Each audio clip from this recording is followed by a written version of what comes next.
not get caught to do something, I had to learn certain things. So I listened to a lot of my old heads. I listened to a lot of my peers, and you hear a lot of different things when it comes to dealing with the police. Yeah.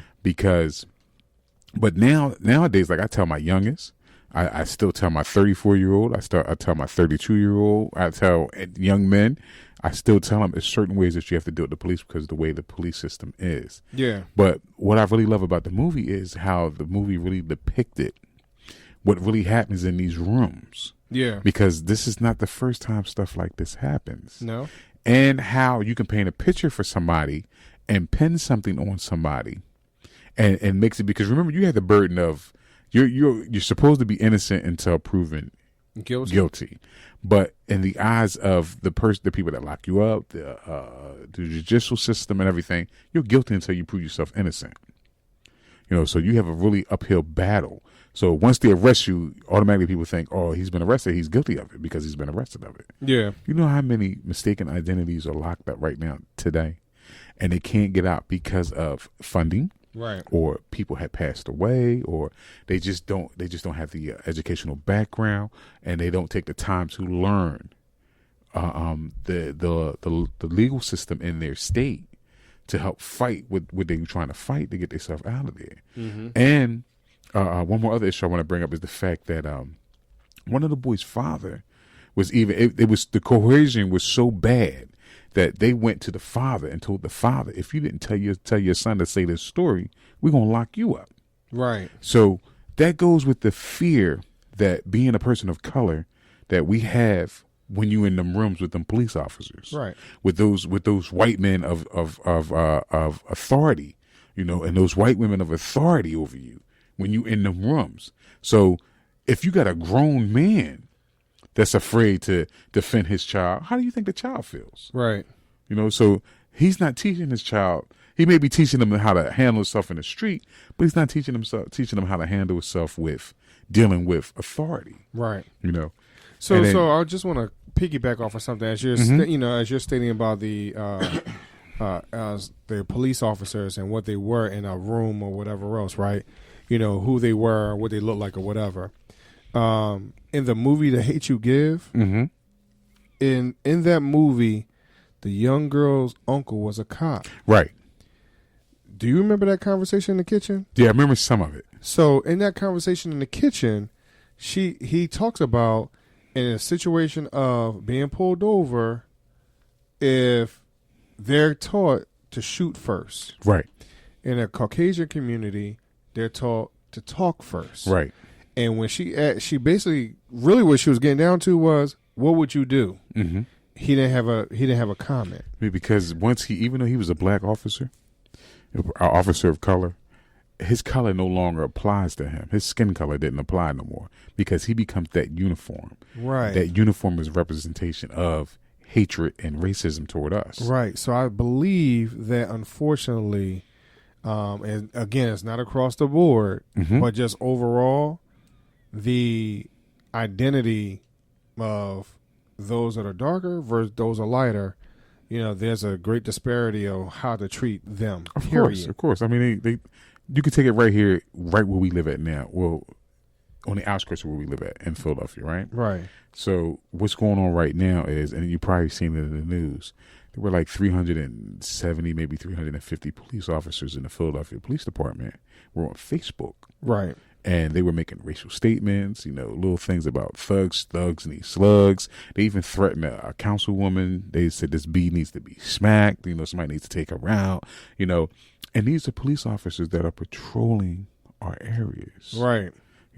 So, again, I have to go back to when you say, even though things have changed, they're still the same. Mm-hmm. Because this has always been an issue. Yes, it has. This has always been an issue. The police have always come into our neighborhoods not to protect us.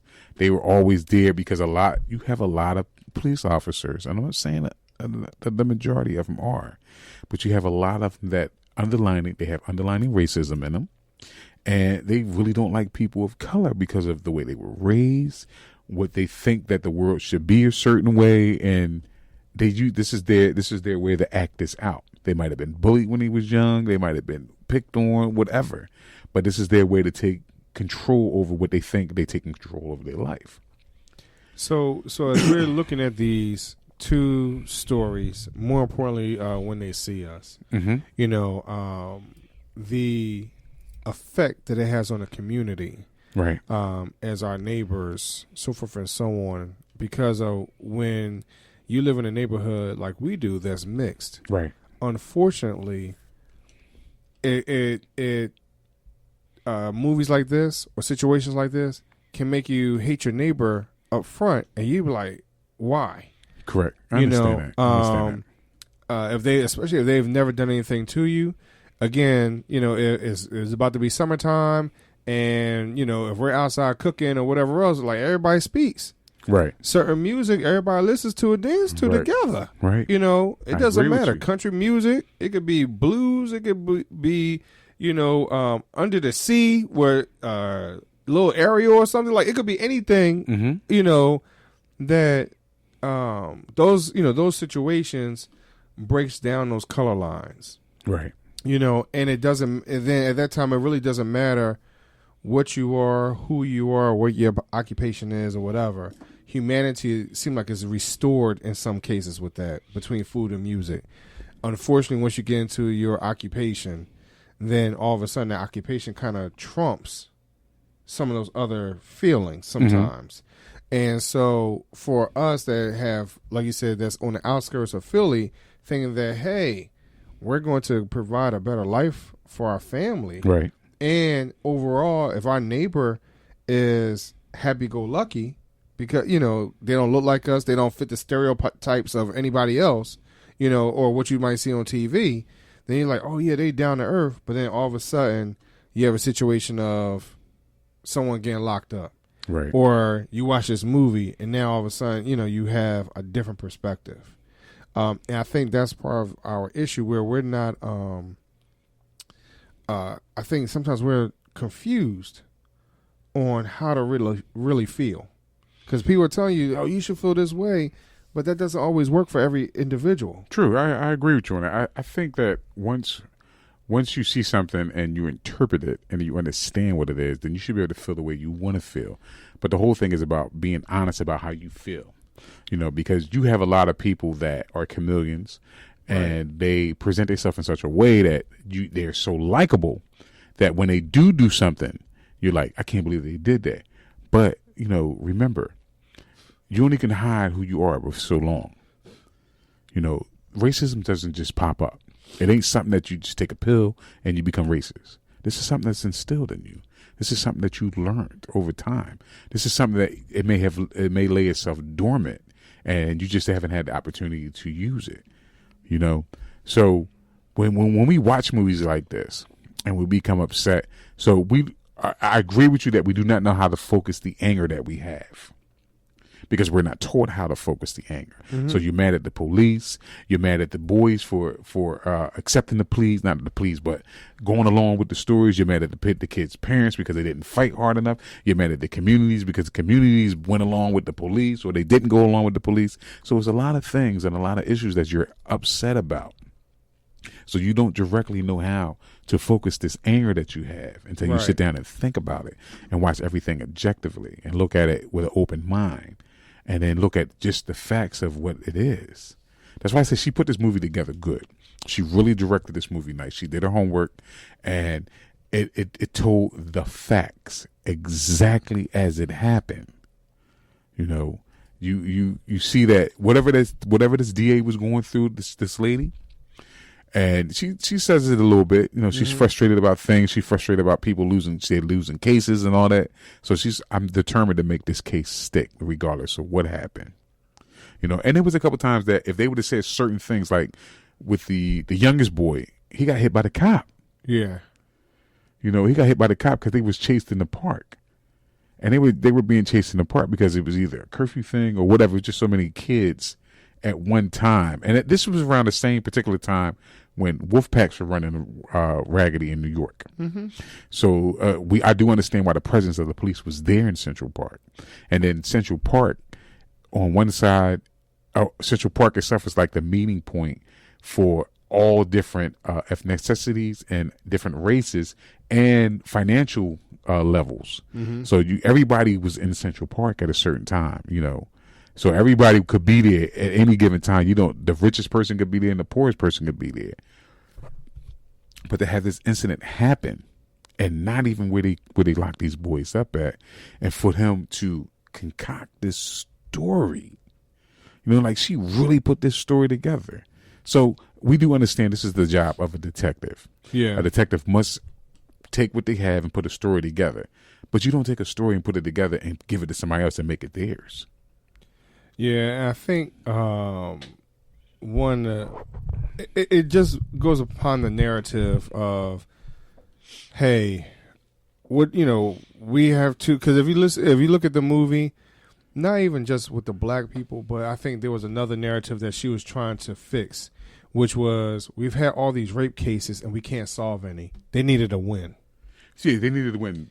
Period. They needed. You get what I mean? Right. So there were some other motive. It wasn't just I look at it. I have, especially with me being in film and doing things like that, I'm looking at all the storylines within, and there were some other storylines within that was just not race related. There were some other things that, as you pointed out, even with the father, he was trying not to go back to jail himself. Exactly. If you also look at the miniseries, the mom of Corey, she had a whole lot of other things she was dealing with, with her daughter trying to be a son, or son trying to be, I can't remember that part. She had mental issues, and her children had mental issues. Right. So it was a whole lot going on. There was a whole lot of stuff that was going on. Sure. And then, so then as you look at the police department, whatever they were going through, and it did not help that now all of a sudden you have people that have some affluence putting out ads. Right. Yeah, I wanted to get to that. So as you look at the total picture, there was a whole heck of a lot that fueled this type of decision. Again, I'm not justifying any of it. You get what I mean? I'm just saying, as we look at the totality of the situation, there was a whole heck of a lot going on, a whole heck of a lot. So now, as you, I would encourage people to kind of look, revisit the miniseries. If you've seen it already, look at it again, and look at it from someone else's. Try to look at it from someone else's perspective. Try to look through someone else's eyes, and like, wow, now I see what they're trying to do. Sometimes it's hard to do that, but sometimes you need to try to look through someone else's eyes. Right. And I think that's why a movie like The Hate U Give, I think in some ways, because it's allowing you to see it through the young person's eyes. I think, unfortunately, with The Hate U, when they see us, I think it's just an overview. You're not looking at it from someone's eyes. Where The Hate U Give, you're looking at it through the young girl's eyes, because these are her friends that died, and she's looking at these adults and not sure which way she needs to go or whatever else. And then she ultimately, which these young men were not able to do, she ultimately was able to find her voice. I don't think these young men still have found their voice yet. Well, yes, they won. Right. Yes, they're successful in what they're doing right now. They've been able to overcome it. But in one of their interviews, they still say, like, hey, they're still fighting it to some degree because how much it's affected them, and they still feel as though people are still not hearing them. Yeah, I can agree with that. Like I said, once you portray something in the media, once the media puts something out there, and these guys were arrested, most people, the majority of people, because you have been arrested, you have to be guilty of something, right? But that comes from because we put so much trust in the system that is set up, that the system is going to take care of us and do the things that it's supposed to do correctly according to the law. When the system doesn't do that, the system doesn't always work for the law, right? It doesn't work according to the law.